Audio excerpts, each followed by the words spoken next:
Биднээс өмнө оршиж байсан олон сая жилийн настай бактери амьтны олдор гэх мэт сүүрсэн соёл иргэншлүүдээс ахуулаад дэлхийн гүнээс илэрсэн хамгийн этгээд юр бусын зүйлстэй танилцъя. 10.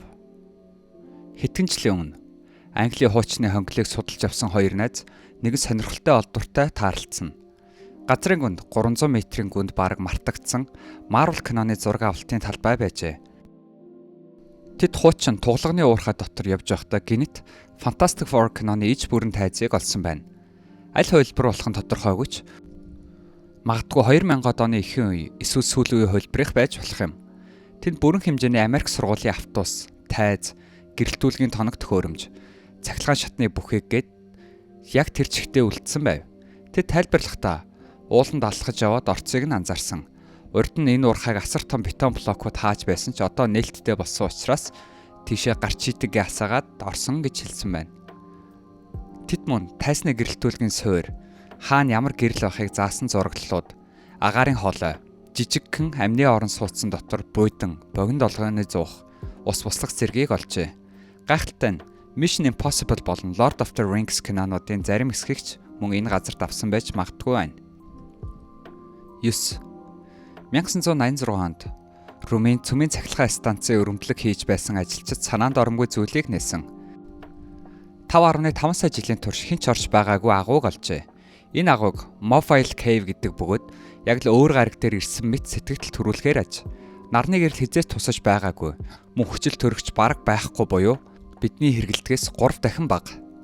Агаар нь ус төрөгчин сульфид, метан, нүрс хүчлэн хийгээр дүүрсэн буюу хүн амьтан амьсгалуул маш хортой.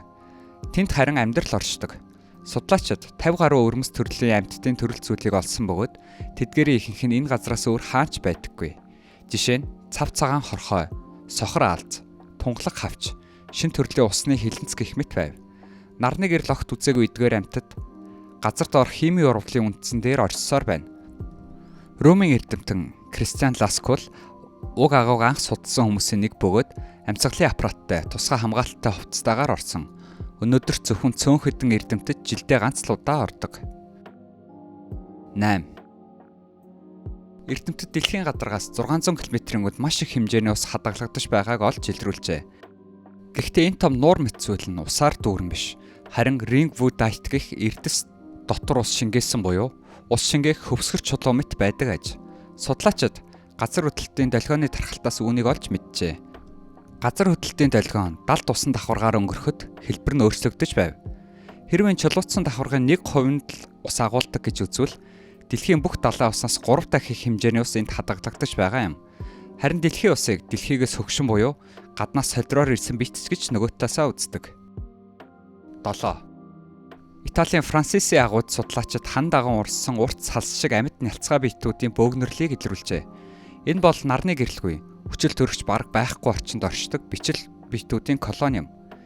Эдгээр амьтад нарнаас биш, сульфур болон бусад хими бодисоос эрчим хүчээ авч амьдардаг. Нэгэн судлаач үүнийг аимшигт хөвөн чихэр мэт гэжээ. Энэ нялцгай сонин хэлбэргүй амьтан био судалгааны хувьд маш их үнцэнтэй бөгөөд өөр гариг дээр амьдрал орших боломжийг тодорхойлох өөр нэгэн боломж юм. 6. Францын Бранквиль агуйд газрын гадаргаас доош бараг 300 метрийн гүнд археологчид 2 дугуй хэлбэртэй байгууламжийг олжээ. 400 орчим ширхэг сталагмит чулууг бүгдийг нь бараг л ижил өндөртэй болгон зүсэж цагирах хэлбэрээр өрсөн байв. Хамгийн том нь 2 тонн жинтэй. Дотор нь тэд шаталтын улмөр яснуудыг ч олсон. Энэ байгууламжийг 176 мянган жилийн өмнөх гэж тогтоогдсон. Үүнийг бидний үг Homo sapiens биш, харин Неандерталчууд бүтээсэн гэсэн үг юм.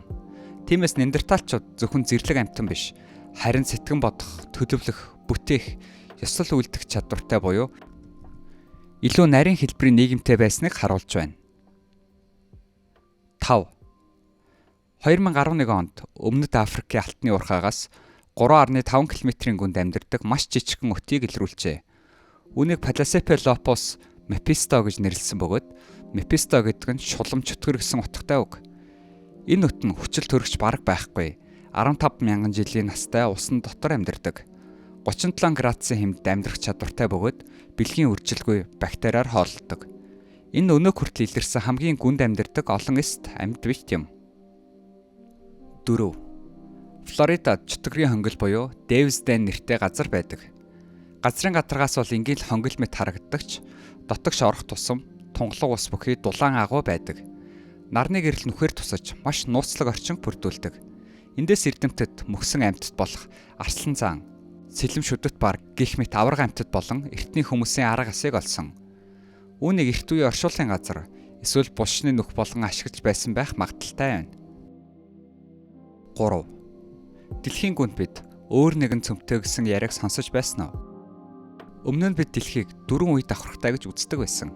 Үүнд гадарга, манти, шингэн гаднах цөм, хатуу дотоод цөм. Гэтэл Австралийн судлаачид 5 дахь үе болох хамгийн гүн дотоод цөмийг илрүүлжээ. Энэ 400 км-ийн зузаантай хатуу төмөр никл нийлмэл бөмбөлөг юм. Газар хөдлөлтийн долгионы хэлбэслээс үнийг тогтоож чадсан байна. Энэхүү цөм нь бидний гараг дээрх эртний маш хүчтэй үйл явдлуудыг илтгэж байж болзошгүй. 2. Туркт орших Тринкуйо нэртэй эртний хот бүхэлдээ газар доор байдаг. 1963 онд нэгээр гэртээ засвар хийж байхдаа хаан доор нэгэн өөр өрөөг олж тэндээсээ салаалсан хонгил дараа нь бүхэл бүтэн хотыг нээсэн байна. Энэ хот нь 85 м гүнд олон төвшөнд бүрэлдэж 20 мянган хүн амьдрах боломжтой хот байв. Дотроо морин зогсоол, агуулах, дарсны үйлдвэр, галт тогоо, шашны сүмөттэй. Эрт үед фригүүд байгуулж хожим Византийн үед давтлагчдоос хамгаалахын тулд өргөжүүлсэн байна. 1. 2016 онд Францын уурхад 1930-аас 1940 оны үед үйлдвэрлэгдсэн 15 орчим машиныг шороон дарагдан үлдсэн байхыг нь олжээ. Хүмүүс эдгээрийг дэлхийн 2 дугаар дайны үеэр Германы айрамд олсогдохоос сэргийлж нууцлсан гэж үздэг. Зарим ч магадгүй Германы машин байж болзошгүй. Уурхаа битүүмчлэгдэж 70 гаруй жилийн турш хэн ч ороогүй байжээ.